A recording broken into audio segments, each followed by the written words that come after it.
So, hello everybody, this is a Zoom LiveTrak L6 and I wanted to do a review about it for quite some time, but somehow it got drowned in all of other tasks I have to do. And now with the release of the L6max, which will be also soon be available from Zoom, I got reminded of doing that, and I will also have a look what are the improvements of the new model in contrast to the current one, and we will do an in-depth review of this little beauty here. And I can tell you that all of my synth nerd friends bought this thing because the form factor is just amazing, and what Zoom put into this device is really unbelievable. And by the way, I'm not sponsored in any way by Zoom. I bought this for my own money and I just love the thing and already used it on live gigs and it worked really beautifully. So what does it do? It's not only a mixer, it's also an audio interface, it's a MIDI interface, and it's a recorder with effects and a compressor and a little sample player. So, and this all in this little box. And if you have a look at my hand, it's basically the size of my hand and you can put it anywhere. You could even put it in your pocket. And what does it give you? It gives you two mono inputs for microphones, but it's a combi jack, so you can also connect a normal TRS plug, and it even has phantom power on the microphones, and you have mutes on all of the channels. So besides the two mono channels, you get 4 stereo inputs as well, but they have also additional features. The channels 3 and 4 can be switched to mono, so both the left and the right channel will then be centered to the middle, but you have only one control, so you can only control the level of both of them together, and also the other features are together on this channel. And the other 2 channels can be set to use incoming signals from a connected computer or anything that is class compliant, so you can connect your iPad or any mobile phone which is class compliant as well. We will have a look at that as well later on. And how could they make it that small? So the trick is here, you have relative knobs with LEDs around them, and then you switch the function which you want to control with them. And so for now, I have selected the level, and here's a panorama, 1 effect sense. So you have an internal effect, and you have 2 aux sends. So the aux sends are mono. You get these 2 mono outputs, and you could also use it as 1 stereo, but then you have to set the same levels for 2 settings here, but that's also doable. And that's already one drawback you have here. There are no dedicated return channels. So if you want to return the output from your effect device, you have to sacrifice one of these input channels. Or if you go mono, you could also use one of the first, but normally you get a stereo return signal. And if you would even want to return 2 of them, you would need to sacrifice 2 of them, and then it gets less and less. But this depends on your needs. So this is basically how the mixer section works. If we move a little bit more to the right, we already saw here the aux sends, and here is also a little effect section, which we will have a listen to in a second, but I can already tell you now, it's pretty crappy. It's really, really bad, which is a shame because Zoom has really great effects, but it's really a shame what they built into this. But nevertheless, the delay is a bit okayish, but yeah, we will have a listen to that in a second. But moving on, here is a master output connection, and you also get here an LED info about the volume, and you have a compressor which is actually pretty good in contrast to the effects, and it helps quite a bit. So if we have a listen for that without the compressor, and with the compressor, for sure, it's louder, but it also glues together signals. So we can have a listen to that also later if I will play multiple sounds at once. And finally, here is the recorder section and also a scene section. So another unbelievable feature for such a small device. You can store 3 scenes, which will remember all of these settings with your knobs and your mute states in a scene. So this is really great for a live performance. You can switch to different playbacks, for example. The recorder is very, very simple. You can basically just start recording and stop it and then play this one recording back, and that's it. But nevertheless, for recording your performance when you do a live gig to listen to it later on, it's really great. And it will not only record the mains, it will record all of the individual channels. So this is really, really awesome as well. And yeah, there's also an SD card in it. So you don't have to use a computer to do this. It will directly record to the SD card. And yeah, as an alternative, as I explained before, you could use also your computer and record also all of the individual channels into the computer. There comes an app with that to configure many, many things. Also, kind of battery you're using. So it tells you the exact remaining time it will run. So you can, at the bottom, insert battery. So you can even run it standalone. But I guess the easier thing to do is just to attach a USB-C power bank, because it's powered via USB-C. So it's really also great for on the go. And by the way, you might wonder what is lying here. That's a new controller from German company Neuzeit Instruments, the Drop, which is really awesome, upcoming end of this month. And I used it to control this device because it's also MIDI controllable. So all of these features here, also the mute states and also the mono and USB buttons can be controlled via MIDI. So it's really easy to configure here a fader and knobs to control this in more bigger size, and this can also go into your backpack and you have a great mixer with that. You can do this either via MIDI, so here's the MIDI interface and I connected it here with a TRS cable, a little one, and here's the output of that one. And alternatively, you can also use the USB-C. So here's the second USB, that's one that goes to your computer. This one is only for power, and this is currently actually really connected to my computer, so you can see here this L6 editor. Yeah, what else can you do with the editor? You can configure the samples you have in here, like this loop I already played, or you can also have here individual samples, so one shots, like you can do a little drum kit here. Or I can play it better here. I configured these buttons here to do that. And it's actually pretty responsive, so you can really play it. It has no delay when you fire it up to play. When I got it, I thought this is very gimmicky and more maybe for podcasters, but I actually already used it quite a lot, and it's really helpful to have a short sample, a sound effect, or in that case here, a little drumming here, or to start here a drum loop and stop a drum loop, or you have a backing track on that. It's really, really helpful. The only drawback with that is that it's directly mixed to the output, to the main output, and you cannot add effect to it. That would really be cool if you could also now add here a little bit of delay to it, or apply EQ or stuff like that. And there's no way to get this out to get it here into one of these channels to use it. It's directly mixed here to the main. But that's how it is. You put it here on your SD card, and then you can select here which one you want to play. So you could change this here, for example, for a hand clap. And quickly change the sound, but you cannot change it here on the device itself. You have to use the editor app to do that. So if you're on the gig, you are fixed to your 4 sounds with that. And the other thing you can do here is you can access the MIDI mapping. So you could configure that to your specific controller. Here in that case, I simply configured it on the Drop itself, because that's really easy and straightforward to do.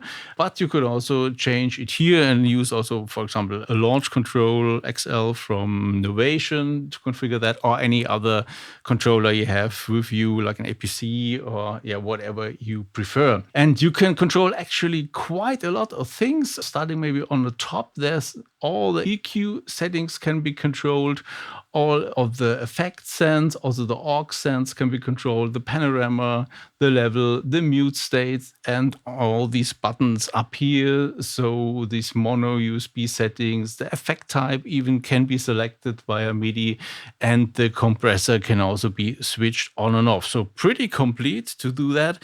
And I configured that here. I can show you that here with the microphone I configured here on layer 1 with these things, and here muted. You can change here the volume, microphone, test 1, 2. And yeah, we had mute, and this is the panorama, so we can have it on the left, we can have it on the right. Here's the effect, so effect. And here I put the middle EQ, so that one, the mid EQ and the bass EQ. So let's listen to that. So here's bass. And here's the mid, hey, mid, maybe bit bass, and a bit of effect. Yeah, let's have a listen to the effects. As I said, they are not the best ones. Here you can only change which one you want to have. And for the delays, you can do some tapping here. Quick, slow. And same for the echo. But you can configure it a bit more here, but the change is not really drastic. So here you have 2 parameters. The time here for the delay and echo can be tapped, but here you can also set it more specifically. You can set the feedback, and here you have another setting, but the difference is not really that impressive. So let's give that a listen. Let's start with the hall. Hall.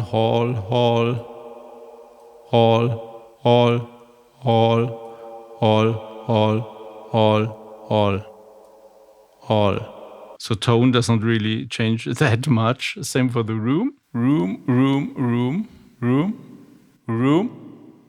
Hey. La. And yeah, the most the bad one is spring. Spring.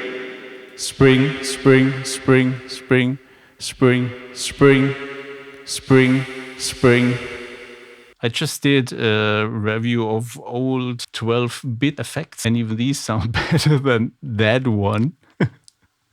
But okay, you can use it to a bit. So if you go with a delay, I think the delay is quite okayish. Make it faster.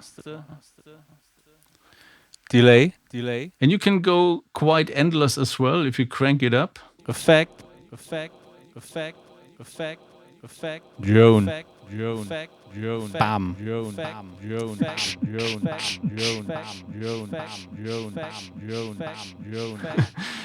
Okay, so you could do things like that as well. And you could also configure all the other channels to do the same. For example, I connected here my Hydrosynth, which is up here.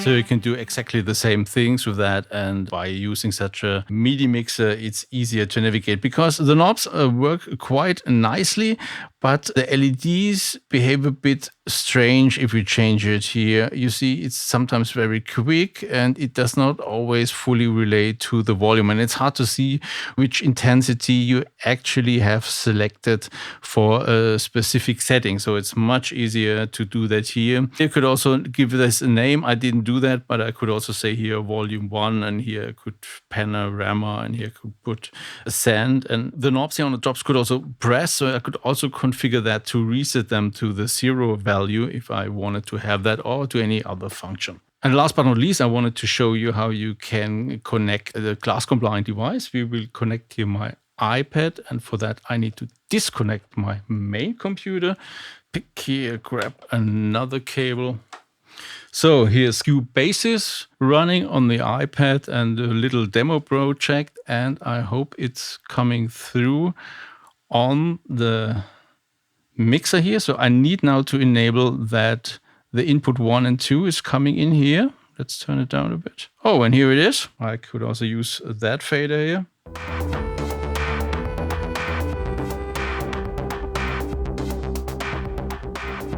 And sure, you can also apply the effects and everything, mute it. But we not only have 2 outputs, we have 4 outputs. So I could also activate the 3 and 4, and then I could now say the drums go to 1 and 2, and let's mute that one, and let's only take the bass. And the bass, maybe I put it more like this, routing here, the bass should go to the output 3 and 4. You can see that here. So, or you could also go to both, but we only want it on 3 and 4. So now I have it on individual tracks. So we have here both, and I could listen only to the drums now coming on this channel, or this bass sound, and the melody coming from that one. And for sure, I could also add now effects or do equalizing and these things.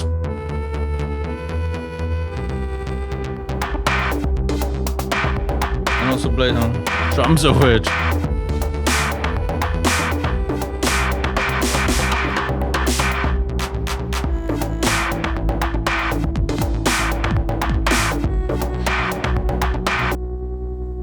Okay, you get the idea.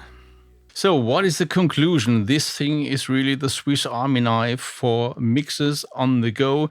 You get 10 inputs, which you can record either to the disc or to a computer or iPad or whatever you have with you, which is class compliant. You have full-blown EQ, you have 2 aux sends, a pretty mediocre effect, but nevertheless, it does the job. Maybe for some things you have playback of 4 samples, even loops, and you can have a compressor on the main as well as the 3 scenes. So unbelievable, powerful thing.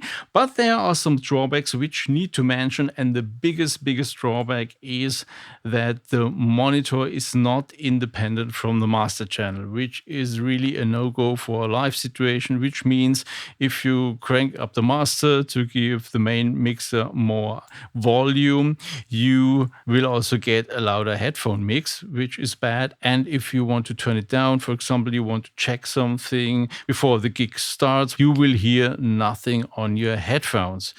A friend of mine asked Zoom about this, if this can be fixed, but it's sadly hardwired, so there is no hope that this could be improved via a firmware update. It's just hardwired. So if you maybe know how to change things in hardware, maybe you can fix it, but it's not fixable via software.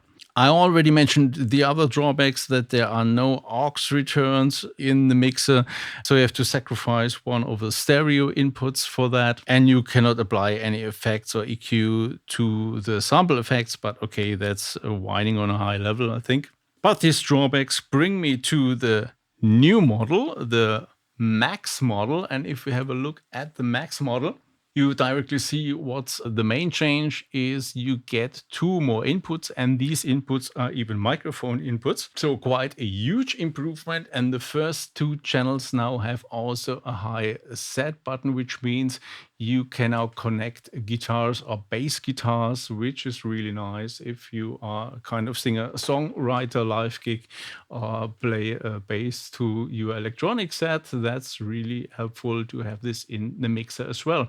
And you can switch the other stereo channels here to accept high-level volumes, which mainly come from a Eurorack system, for example. So it's easier to connect Eurorack stuff as well. Here you get also some Eurorack adapters. You can put this in the Eurorack case, but they are quite expensive. And I think that's a bit beyond the point, because it would make more sense if Zoom would then release a dedicated Eurorack model, which comes with smaller inputs. So you don't need an adapter for the inputs. Maybe one microphone input would also be nice in Eurorack. For me, one would be sufficient, and you don't need the other 3. But it would be nicer to have more inputs on mini jacks.